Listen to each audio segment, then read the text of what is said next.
മനുഷ്യ ജീവിതത്തിന്റെ യഥാർത്ഥ ഡിസൈനറായ യേശു കർത്താവ് മനുഷ്യ ജീവിതത്തെ കുറിച്ച് പറയുന്നു.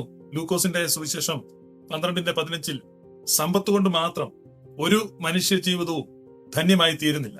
മനുഷ്യ ജീവിതത്തിന്റെ ആധാരം സമ്പത്തല്ല, ലോകൈക ഗുരുവായ കർത്താവിന്റെ അധ്യാപനമാണ് നമ്മൾ കേട്ടത്. ഇപ്പോ മനുഷ്യന്റെ ജീവിതം എത്ര ആഘോഷിക്കപ്പെട്ടാലും അത് കേവലം ഒരു ശ്വാസം മാത്രമാണ്. അതാണ് നമ്മളെ ആത്യന്തികമായി ഈ വസ്തുതകൾ ബോധ്യപ്പെടുത്തുന്നത്. ഇപ്പൊ മനുഷ്യ ജീവിതത്തിന്റെ നിസാരതകൾക്കപ്പുറത്ത് മനുഷ്യ ജീവിതത്തിന്റെ മൂല്യത്തെ നമുക്ക് പഠിപ്പിക്കുകയാണ് യേശു കർത്താവ്. അപ്പൊ ആ മൂല്യത്തെ തിരിച്ചറിഞ്ഞവരാണ് അപ്പോസ്തലന്മാരും ആദിമ സഭാ പിതാക്കന്മാരും അപ്പോസ്തലിക പിതാക്കന്മാരും ആദിമസഭയുടെ എഴുത്തുകളും. അപവാദങ്ങൾ അന്നും ഉണ്ടായിട്ടുണ്ട്. സമ്പത്തിനും അധികാരത്തിനും ഒക്കെ പിന്നാലെ പോയ ആട്ടുള്ള ആളുകൾ ആദിമസഭ യേശുവിന്റെ ശിഷ്യന്മാരിൽ തൊട്ട് നമുക്ക് കാണാൻ കഴിയും. അതെല്ലാ കാലത്തും ഉണ്ടെങ്കിലും ക്രിസ്തീയ സഭയുടെ മൂല്യം അതിലാണ് നിൽക്കുന്നത്. വെള്ളിയോ പൊന്നോ ഞങ്ങൾക്കില്ല, ഞങ്ങൾക്കുള്ളത് ഞങ്ങൾ നിനക്ക് തരുന്നു. അപ്പോസ്തലനായ പത്രോസും യോഹന്നാനും പറയുക. ഗ്രിഗറി മാർപ്പാപ്പയുടെ കാലത്ത് ഗ്രിഗറി മാർപ്പാപ്പ ഒരു മേശ നിറയെ പൊൻവെള്ളി നാണയങ്ങൾ കൂട്ടിവെച്ച് കൂമ്പാരമാക്കി എണ്ണിക്കൊണ്ടിരിക്കുകയാണ്. അപ്പൊ അപ്രതീക്ഷിതമായ ഒരു ബിഷപ്പ് ആ മുറിയിലേക്ക് കടന്നു ചെന്നു. ബിഷപ്പിനെ കണ്ട് ഒന്ന് പതറിയ മാർപ്പാപ്പ. അപ്പൊ ബിഷപ്പ് പറഞ്ഞു, വെള്ളിയും പൊന്നും നമുക്കില്ല എന്ന് ആദ്യത്തെ മാർപ്പാപ്പ പറഞ്ഞു എന്ന് പറഞ്ഞപ്പോ ഗ്രിഗറി മാർപ്പാപ്പ കൂട്ടിച്ചേർത്തു, ദൈവകൃപയാൽ നമുക്കിപ്പോൾ അതെല്ലാം കരഗതമായിട്ടുണ്ട്. അതാണ് നമ്മുടെ പല ആളുകളുടെ ആറ്റിറ്റ്യൂഡ്. ദൈവകൃപയാൽ നമുക്ക് ഇതൊക്കെയും കരഗതമാകും. അപ്പൊ നമ്മുടെ ആത്മാവ്, നമ്മുടെ ആന്തരിക ജീവൻ ക്രിസ്തുവിന്റെ ജീവനിൽ നിന്ന് എത്ര അകന്നിരിക്കുന്നു എന്ന് ആത്മപരിശോധന ചെയ്യണം. ഈ ലോകം നമ്മളെ മോഹിപ്പിക്കുക. അപ്പൊ അതുപോലെ ലോക കോടീശ്വരന്മാരെ കുറിച്ചൊക്കെ സമ്പത്തുണ്ടായാൽ എന്ത് നമുക്ക് ചെയ്യാൻ പറ്റും, അങ്ങനെയുള്ള കാര്യങ്ങൾ ഡേ ഡ്രീമിങ്, പകൽക്കിനാവുകൾ കാണുന്നവരുണ്ട്. അപ്പോ ശരാശരി മനുഷ്യന്റെ പകൽക്കിനാവുകൾക്ക് നിറം പകരുന്ന ദൈവശാസ്ത്ര പ്രസംഗം നടത്തുമ്പോൾ ആളുകളെ ആകർഷിക്കാൻ കഴിയും. സ്വാഭാവികമാണ്. ഇപ്പൊ നമ്മള് ആളുകളുടെ എല്ലാവരും ആഗ്രഹമാണ് ധാരാളം ഫോർച്യൂൺ ഉണ്ടാക്കുക, പണം ഉണ്ടാക്കുക. അത് തെറ്റാണെന്നൊന്നും ഞാൻ പറയുന്നില്ല. എന്നാൽ കർത്താവ് നിങ്ങളെ അതിന് സഹായിക്കും, നിങ്ങൾ ഞങ്ങളുടെ കൂടെ വരൂ എന്ന് പറയുമ്പോൾ ഒരുപാട് ആളുകൾ അതിൽ ഇരയായി വീഴുകയാണ്. അപ്പൊ അവരതിലേക്ക് ആകർഷിക്കപ്പെടുകയാണ്. നമ്മളൊരു സുറിയാനി സഭയുടെ ക്രമങ്ങൾ ഇങ്ങനെ ഒരു വരിയുണ്ട്. നശ്വരമീ ലോകം എന്തിനുമോ അങ്ങനെ ഒരു നശ്വരമായ ഈ passing world, the pleasures of the passing world, fortunes of the passing world, കടന്നു പോകുന്ന ഈ ലോകത്തിന്റെ മോഹങ്ങൾ, ഈ ലോകത്തിന്റെ സമ്പത്ത്, ഈ ലോകത്തിലെ സുഖ സൗകര്യങ്ങൾ, ഇതൊക്കെ നമ്മളെ മോഹിപ്പിച്ചിരിക്കുന്നു. അപ്പൊ മരണത്തിന്റെ സമയത്താണ് മനസ്സിലാക്കുന്നത് അതൊന്നും കയ്യിൽ ശാശ്വതമായി നിൽക്കുന്നില്ല എന്നും. അപ്പൊ എന്താണ് നിലനിൽക്കുന്നത്? അതാണ് യേശുക്രിസ്തു പറഞ്ഞത്, നശ്വരമായ അപ്പത്തിനു വേണ്ടി അധ്വാനിക്കാതെ മനുഷ്യപുത്രൻ നിങ്ങൾക്ക് നൽകുന്ന അനശ്വരമായ അപ്പത്തിനു വേണ്ടി അധ്വാനിക്കുകയും അപ്പൊ നിത്യജീവനിലേക്ക് നിലനിൽക്കുന്ന ആ നീരുറവയിൽ നിന്ന് പാനം ചെയ്യുകയും. ഇവിടെ ആണ് നമ്മുടെ തെറ്റിദ്ധാരണ. നമ്മളിപ്പോ നമ്മുടെ ഏറ്റവും വലിയ നേട്ടങ്ങളും നമ്മുടെ സന്തോഷങ്ങളും എല്ലാം ഈ ഭൗതിക ലോകത്തെ ചുറ്റിപ്പറ്റിയാണ്. ഭൗതികമായിരിക്കുന്ന നേട്ടങ്ങൾ, ഔന്നത്യങ്ങൾ, ഇതിനെല്ലാം ചുറ്റിപ്പറ്റിയാണ്. അപ്പൊ അങ്ങനെ ഒരു അപകടകരമായ തിയോളജി നമ്മുടെ ഇടയിൽ രൂപപ്പെട്ടു. ഞാൻ ഒരു കാലത്ത് അത് ശരിയാണെന്ന് വളരെ ശക്തമായി വിശ്വസിക്കുകയും പ്രചരിപ്പിക്കുകയും ചെയ്തു. അപ്പൊ അങ്ങനെ ഈ ആളുകളെ പറയുമ്പോൾ എല്ലാം പോസിറ്റീവായിട്ട് ചിന്തിക്കണം, നല്ലതാണ്. നിങ്ങൾ ശ്രദ്ധിച്ചിട്ടുണ്ട്, ഈ മനുഷ്യന്റെ ജീവിതത്തിൽ യൗവനം എന്ന് പറഞ്ഞൊരു കാലഘട്ടമുണ്ട്. യൗവനം എന്ന കാലഘട്ടത്തിൽ മനുഷ്യനൊരു കുതിരയെ പോലെ കുതിച്ചു പായും. ആ സമയത്ത് വളരെ അപൂർവമായിട്ടാണ്, അസുഖങ്ങളൊന്നും അങ്ങനെ ഇല്ല, വളരെ നല്ല ആരോഗ്യം, ഉത്സാഹം, പ്രത്യേകിച്ച് പ്രാരബ്ധങ്ങളൊന്നും ഇല്ല. അപ്പൊ ആ കാലഘട്ടത്തിൽ നമുക്ക് എന്തും പ്രസംഗിക്കാൻ പറ്റും. അപ്പൊ അങ്ങനെയുള്ള പ്രസംഗങ്ങൾ നമ്മൾ കേൾക്കുന്നു. കൂടുതലും ചെറുപ്പക്കാരായ ആളുകൾ ഒന്നും ഒരു വിഷയമല്ല, യേശുവിന്റെ നാമത്തിൽ ഇതെല്ലാം മാറിപ്പോകുന്നു, അല്ലെങ്കിൽ എല്ലാത്തിനും നിസാരവൽക്കരിച്ച് നമ്മൾ യേശുവിന്റെ നാമത്തിൽ ശാസിച്ചാൽ മതി, കൽപ്പിച്ചാൽ മതി, നമ്മൾ വിശ്വസിച്ചാൽ മതി, ബത്സിച്ചാൽ മതി, അല്ലെങ്കിൽ എല്ലാത്തിനും നിസാരമായിട്ട് എടുത്തിട്ട് സ്റ്റേജ് വഴി ഓടുക, ചാടുക, എയറോബിക്സ് ഷോ പോലെ.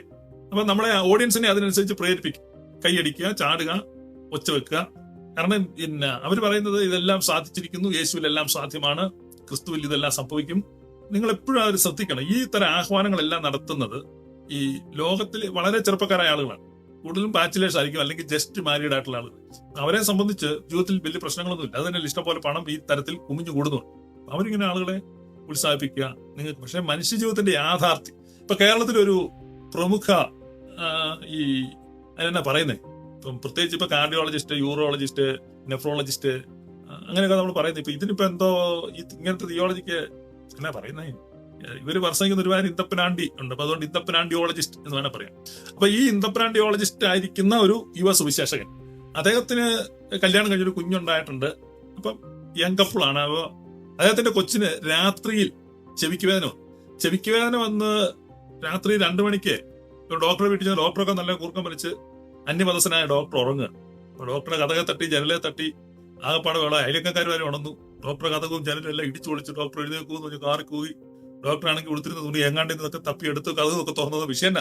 കൊച്ചിന് ചെവിക്കുവാൻ ആരാണെങ്കിലും വിഷമിക്കും. നമ്മുടെ കൊച്ചിന് ചെവിക്കുവാൻ വന്ന രാത്രിയിൽ നമ്മൾ എന്തും ചെയ്യും, കാരണം ചെവിക്കുവാൻ വല്ല കൊച്ചു കരഞ്ഞോണ്ടിരിക്കും. പക്ഷെ ഇത്രയും ഒരു പ്രശ്നവും നമുക്കില്ല എന്നാ പ്രസംഗിക്കുന്നത് ലോകത്ത്. ഒരു ചെറിയ ചെവിക്കുവേദന വന്നപ്പോ നമ്മൾ തകർന്നു പോയി. നമുക്ക് അവിടെ ഒന്നും ചെയ്യാൻ പറ്റുന്നില്ല. ഇപ്പൊ മനുഷ്യ ജീവിതത്തിലെ നിസ്സഹായത, കരുണ ഇല്ലാത്ത ഇടപാടുകളാണ്. അപ്പൊ ആ മീറ്റിംഗില് പെട്ടെന്നൊരു ചുളിയുളുപ്പുള്ളൊരു തലവേദന മാറി. അപ്പൊ സാക്ഷ്യം പറഞ്ഞ് ദൈവം വലിയവൻ അത്ഭുതം ചെയ്തിരിക്കുന്നു. അപ്പൊ സെയിം മീറ്റിംഗില് ബ്രെയിൻ ട്യൂമർ ആയിട്ട് ഡയഗ്നൈസ് ചെയ്ത് തകർന്നിരിക്കുന്ന കുടുംബമാണ്. ഞാനീ പറയുന്നത് നിങ്ങൾക്ക് കുറെ യാഥാർത്ഥ്യങ്ങൾ പറഞ്ഞു തരുന്നു. ഇവരെ സംബന്ധിച്ച് ജീവിതത്തിൽ വലിയ ഭാരങ്ങളൊന്നും ഇല്ലാത്ത ആളുകളാണ്. ചില ആളുകൾക്ക് അങ്ങനെയുണ്ട്. ഞാൻ പ്രത്യേകിച്ച് പറഞ്ഞു അതൊന്നും ഈ പ്രായത്തിന്റെ നല്ല ആ ചെറുപ്പത്തിൽ ഒരു 20 to 30s ഒക്കെ നിൽക്കുന്ന ആളുകളെ സംബന്ധിച്ച് അവർക്ക് പ്രത്യേകിച്ച് ഉത്തരവാദിത്തങ്ങളില്ല, പ്രത്യേകിച്ച് ഭാരങ്ങളില്ല, ബാധ്യതകളില്ല. അവർക്കിപ്പോ എന്തും പ്രസംഗിക്കാൻ പറ്റും. അതുകൊണ്ട് തന്നെയാണ് നമ്മുടെ ഈ ഭീകര സംഘടനകളൊക്കെ അങ്ങനെയുള്ള യങ്സ്റ്റേഴ്സിനെയാണ് ഫോക്കസ് ചെയ്യുന്നത്. ഇപ്പൊ ഒരു ടെററിസ്റ്റ് ഗ്രൂപ്പ് അവരെ റിക്രൂട്ട് ചെയ്യുന്ന ആരെയാ? മധ്യവയസ്കരായ ആളുകളെ പോയി ഒരിക്കലും റിക്രൂട്ട് ചെയ്യത്തില്ല. അവരെപ്പോഴും കോളേജിൽ പഠിക്കുന്ന പിള്ളേരോ ഒക്കെയാണ് റിക്രൂട്ട് ചെയ്യുന്നത്. അപ്പൊ അതുപോലെയാണ് ഈ വിഷം കലർന്ന ദൈവശാസ്ത്രം. അത് യേശുക്രിസ്തുവിന്റേതല്ല, നിങ്ങൾ മനസ്സിലാക്കണം. അത് യേശുക്രിസ്തുവിന്റെ സുവിശേഷമല്ല, അത് മറ്റൊരു സുവിശേഷമാണ്. അതാണ് സാമ്പത്തിക ലാഭം ഉണ്ടാക്കാൻ യേശുക്രിസ്തുവിനെ ഉപയോഗിക്കാം എന്ന് പഠിപ്പിക്കുന്നു. യേശു കർത്താവിന്റെ ഉപദേശത്തിൽ അങ്ങനെ ഒരു ഉപദേശമില്ല. ഉള്ളത് കൊണ്ട് തൃപ്തിപ്പെടുന്നവന് ദൈവഭക്തി വലിയ ആദായ സൂത്രമാണ്. Godliness with contentment is a great gain. സംതൃപ്തിയോടുകൂടിയ ദൈവഭക്തി വലിയ നേട്ടം തന്നെയാകുന്നു. അങ്ങനെ വേണം മലയാളത്തിൽ തർജ്ജമ ചെയ്യാൻ. നമ്മുടെ ബൈബിളിൽ കിടക്കുന്നത് എങ്ങനെയാണെന്നറിയോ? അലംഭാവത്തോടു കൂടിയ ദൈവഭക്തി വലിയ ആദായ സൂത്രമാകും, അല്ലെ അലംഭാവത്തോടു കൂടിയ ദൈവഭക്തി വലിയ ആദായം. അപ്പൊ നമ്മൾ വിചാരിക്കുന്നത് ദൈവഭക്തിയിൽ ഉഴപ്പി, അങ്ങനെയല്ല അതിന്റെ അർത്ഥം. സംതൃപ്തിയോടുകൂടി, അതായത് ഉണ്ണാനും ഉടുപ്പാനും ഉണ്ടെങ്കിൽ മതി എന്ന് വെപ്പി. അപ്പൊ അധികമായ പ്രതീക്ഷകൾ, ആവേശങ്ങൾ നമ്മൾ നോക്കുക. അപ്പൊ അങ്ങനെ ആവേശത്തോടു കൂടെ ചുറ്റുപാടുമുള്ളവർക്ക് അസൂയ സമ്മാനിച്ച് നേട്ടത്തിന്റെ കൊടുമുടികളിലേക്ക് കയറിപ്പോയ ഒരു വ്യക്തിയെ കുറിച്ചാണ് നമ്മൾ ആദ്യം ചിന്തിച്ചത്. ഇതാണ് മനുഷ്യ ജീവിതത്തിന്റെ അവസ്ഥ. ഇതാണ് മനുഷ്യ ജീവിതത്തിന്റെ അവസ്ഥ. അപ്പൊ അങ്ങനെ അനിശ്ചിതത്വമുള്ള ഈ സമ്പത്ത് അപ്പോസ്തലനായ പൗലോസ് തിമോത്തിയോസിന് എഴുതുമ്പോൾ തിമോത്തിയോസിനോട് പറയാണ്, നിശ്ചയമില്ലാത്ത ധനത്തിലല്ല, നിശ്ചയമില്ലാത്ത ധനത്തിലല്ല.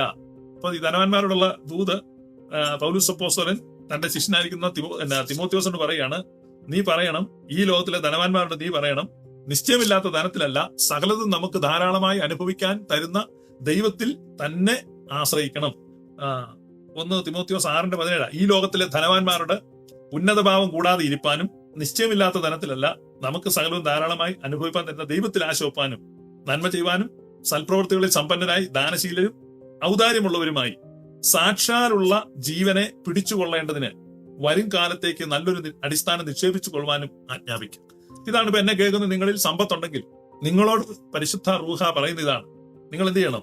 2 കാര്യം ചെയ്യണം. 1, സമ്പത്തുണ്ടെങ്കിൽ ഉന്നത ഭാവം കൂടാതെ ഇരിക്കണം. ഏറ്റവും വലിയ ബി ഹംബിൾ. 2, ദൈവമാണ് ഇതൊക്കെ നമുക്ക് തരുന്നതെന്ന് തിരിച്ചറിയണം. 3, എന്ത് ചെയ്യണം? ആ ദൈവത്തിൽ ആശ വെക്കണം, നന്മ ചെയ്യണം, സൽപ്രവർത്തികളിൽ സമ്പന്നരാകണം. നമ്മളിപ്പോ ഭൗതിക കാര്യങ്ങളിൽ സമ്പന്നരാണ്, പക്ഷെ സൽപ്രവർത്തികളിൽ സമ്പന്നരാകണം, ദാനശീലരാകണം, ഔദാര്യമുള്ളവരാകണം. എന്നിട്ട് സാക്ഷാലുള്ള ജീവനെ പിടിച്ചുകൊള്ളേണ്ടതിന് വരും കാലത്തേക്ക് നല്ല ഒരു അടിസ്ഥാനം നിക്ഷേപിച്ചു കൊള്ളുവാനും ആജ്ഞാപിക്കും. വരും കാലത്തേക്ക്, ഫ്യൂച്ചർ. നമ്മൾ ഫ്യൂച്ചറിന് വേണ്ടി ഇങ്ങനെ നിക്ഷേപങ്ങൾ, ബോണ്ടുകൾ, ഷെയറുകളൊക്കെ മേടിച്ചു വെക്കുന്നു, അല്ലെങ്കിൽ ഇൻഷുറൻസിൽ ചേരുന്നു, അല്ലെ മ്യൂച്വൽ ഫണ്ട് മേടിക്കുന്നു.